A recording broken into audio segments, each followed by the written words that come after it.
Move your stuff out of the way. Then there won't be any problems. He ordered me like that. A place for you to sleep? The hallway is empty, isn't it? My husband made an unbelievable remark. Fine. I did as he wished and slept in the hallway. Afterwards, they would deeply regret their actions. My name is Helen, a 30-year-old office worker. I've been married to Richard for 2 years.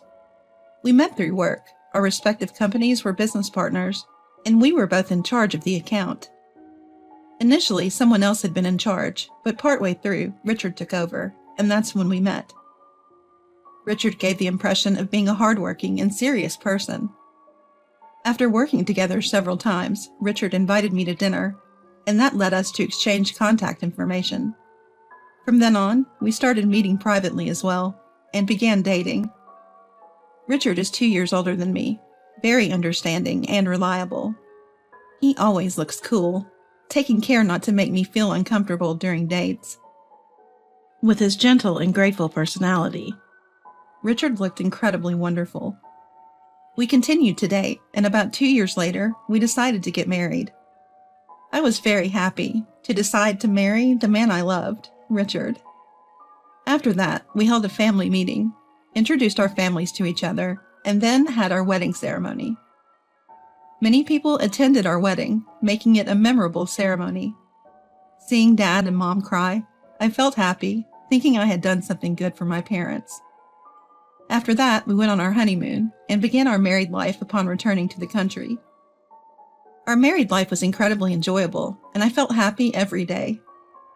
Every morning I wake up to find Richard sleeping beside me, and every night I'd greet him with a welcome home. Simply eating meals together every day made me incredibly happy. On our days off, we often watched movies on Netflix because we both love films. We're more of indoor people, so we put a lot of thought into making our home time enjoyable.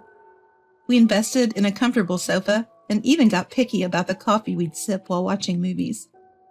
I studied various things and became proficient in brewing coffee. I also often baked treats. Richard was pleased, saying it felt like being in a cafe while at home, when I served delicious baked goods and coffee while we watched movies. In this manner, we spent our days happily as a married couple. Before I knew it, 2 years had passed, and I thought we'd continue to create many more happy memories together. However, recently, there's been a presence that has started to bother me. Patricia, my mother-in-law. Until now, we had had a good relationship with my in-laws. Richard likes his parents' home, so we often visited, and I would occasionally accompany him. Both Patricia and my father-in-law were kind at those times. However, my father-in-law recently passed away due to an illness. After the hectic times of the funeral and other related events, Patricia started coming to our house quite frequently. "Richard has arrived." "Ah, welcome, Mom." Patricia would often come over to visit on our days off. It appears that Richard is the one inviting her. As the eldest son, Richard always seemed to make Patricia happy with his invitations. They would have joyful conversations every time, but they often spoke about family matters, making it difficult for me to join in. Moreover, Patricia would frequently complain about various things to me. "Do you make this kind of food every day? I feel sorry for Richard. The room isn't well cleaned. You're failing as a wife." Both of us are working, so we divide the household chores. Richard mainly takes care of the cleaning, and I try to make meals as simple as possible so it doesn't interfere with work. Because of that, I often freeze prepared dishes, but Patricia would randomly open our fridge and complain about what she found in the freezer. "You can make hamburgers on the same day, can't you? Serving frozen food is unthinkable. You're a housewife. You shouldn't neglect your chores." Patricia would say things like this, even though I am also working as a company employee. She doesn't seem to understand that. Well, I am also working, so I would like some flexibility in how things are done. Even when I say that, Patricia responds, "You're busy with just a part-time job. How pathetic." What is she misunderstanding? Patricia doesn't seem to think I'm a full-time employee. Every time I explain that I'm a company employee, she doesn't listen at all. Women can't possibly excel as company employees, after all. She completely disbelieves me, citing such outdated reasons. And what's troubling is that Richard seems to take Patricia's side. Or rather, he can't seem to break free from his mother. So even when I talk to him about Patricia, he doesn't seem to think she's in the wrong. Mom is a bit scatterbrained. I know saying she has old-fashioned views sounds negative, but why not just think of her as traditional? He says things like this to me, but that's not the point. My issue is with her dismissing me based on outdated views. I couldn't care less what you call her way of thinking. However, Richard doesn't understand my feelings at all, and I had no choice but to endure the harassment. Then, Patricia began to get carried away and made an even more shocking statement. Maybe I should move into this house. What? This isn't a joke.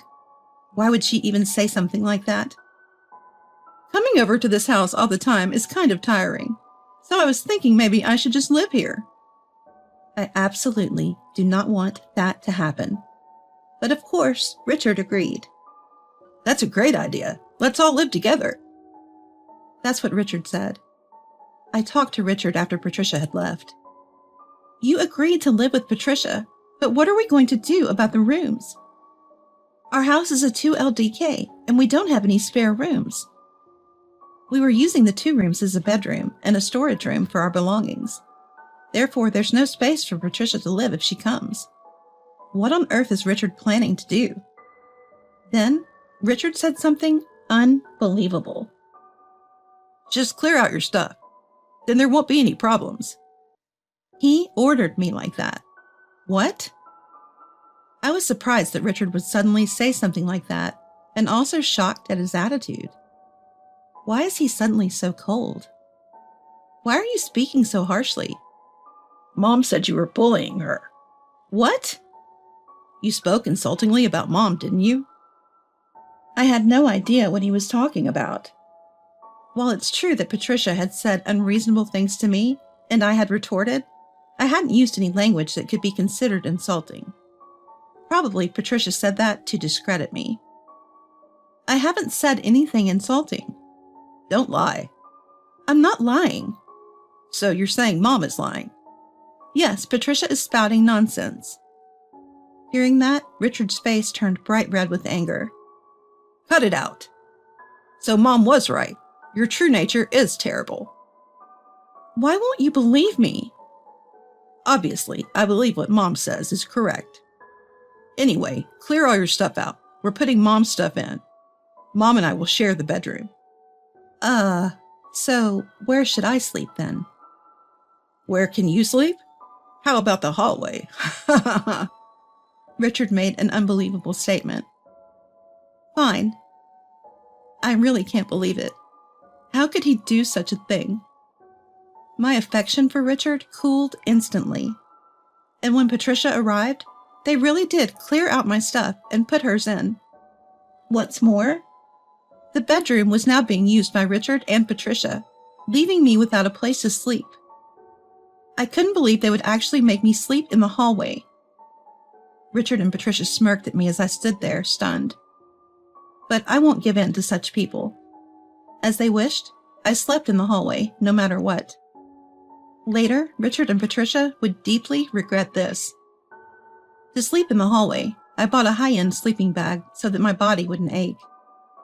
Surprisingly, I could sleep more comfortably than when I was in the bedroom. This might actually work for my lifestyle.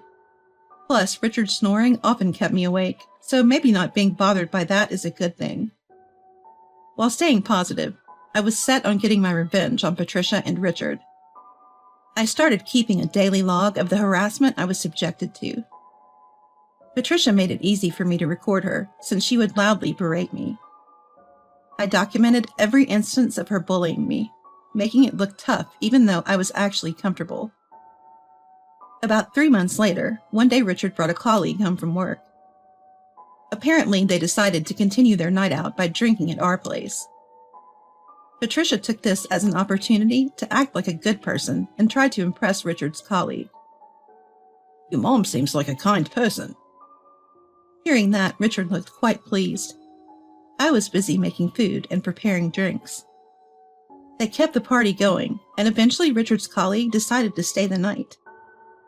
When I was told there was no guest room, I said I don't mind at all and would be fine with sleeping on the floor. However, I couldn't let a guest sleep on the floor, so I suggested the sofa. The sofa is made of good material, so it shouldn't be too uncomfortable. When we offered, Richard's colleague gratefully accepted and decided to sleep on the sofa. Richard and Patricia, perhaps worn out from talking nonstop and drinking too much, looked sleepy as they headed to the bedroom. As usual, I prepared my sleeping bag in the hallway after cleaning up.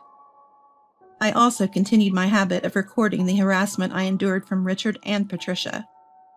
Just then, Richard's colleague opened the living room door to use the bathroom and was surprised to find me in the hallway. Whoa, you startled me. What are you doing here? I had forgotten to move because sleeping in the hallway had become such a routine for me.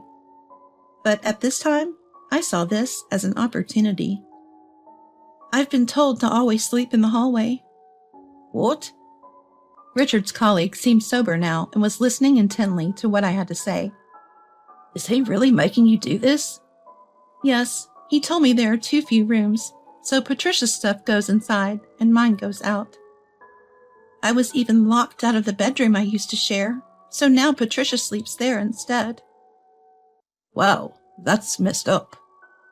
His expression showed clear disgust after hearing my story. He then seemed curious about what I was writing. What are you writing there? This is a daily record of the harassment I endure.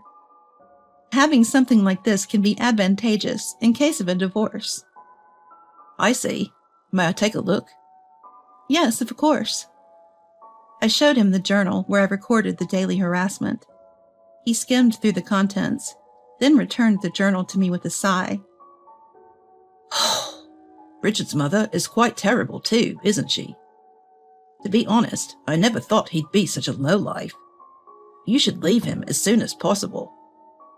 I know some lawyers, so if you'd like, I can help. Thank you. This was a lucky break. He had essentially witnessed Richard and Patricia harassing me. This meant I now had someone who could vouch for the fact that I was being subjected to this treatment. This would undoubtedly work in my favor during the divorce proceedings. He then gave me his business card for work, mentioning that I could email him if I needed a lawyer's recommendation. The fact that he chose to give me a business card instead of directly exchanging WhatsApp information showed that he was considerate and professional. He mentioned he's in sales, and I got the impression he's very competent at his job. Richard's colleague left early the next morning. Patricia and Richard cheerfully offered him breakfast, but he declined with a strained expression. Well, if he knew their true nature, he'd probably find them quite distasteful. After he left, Patricia and Richard started complaining that my hospitality was lacking. You should have prepared breakfast in advance. If people see you preparing it only now, they will politely decline and leave. While they accused me, the truth was that his colleague seemed eager to leave early, which is why I didn't bother preparing breakfast. I was already at my limit with their baseless accusations.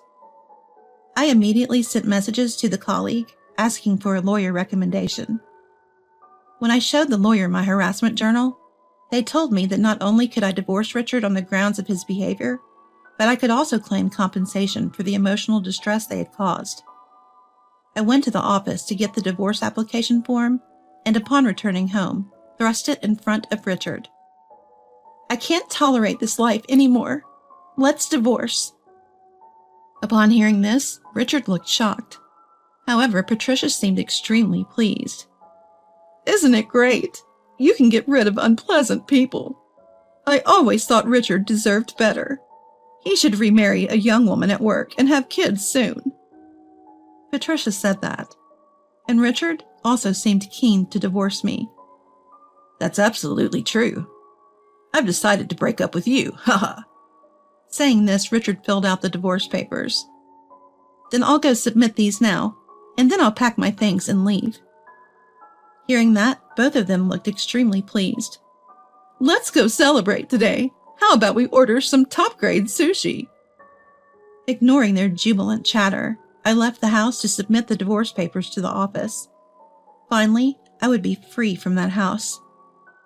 Submitting the divorce papers lifted a huge weight off my shoulders. Then I returned home and packed my belongings. "Guess we won't be seeing each other anymore." "Don't come crying to us when you're single and struggling."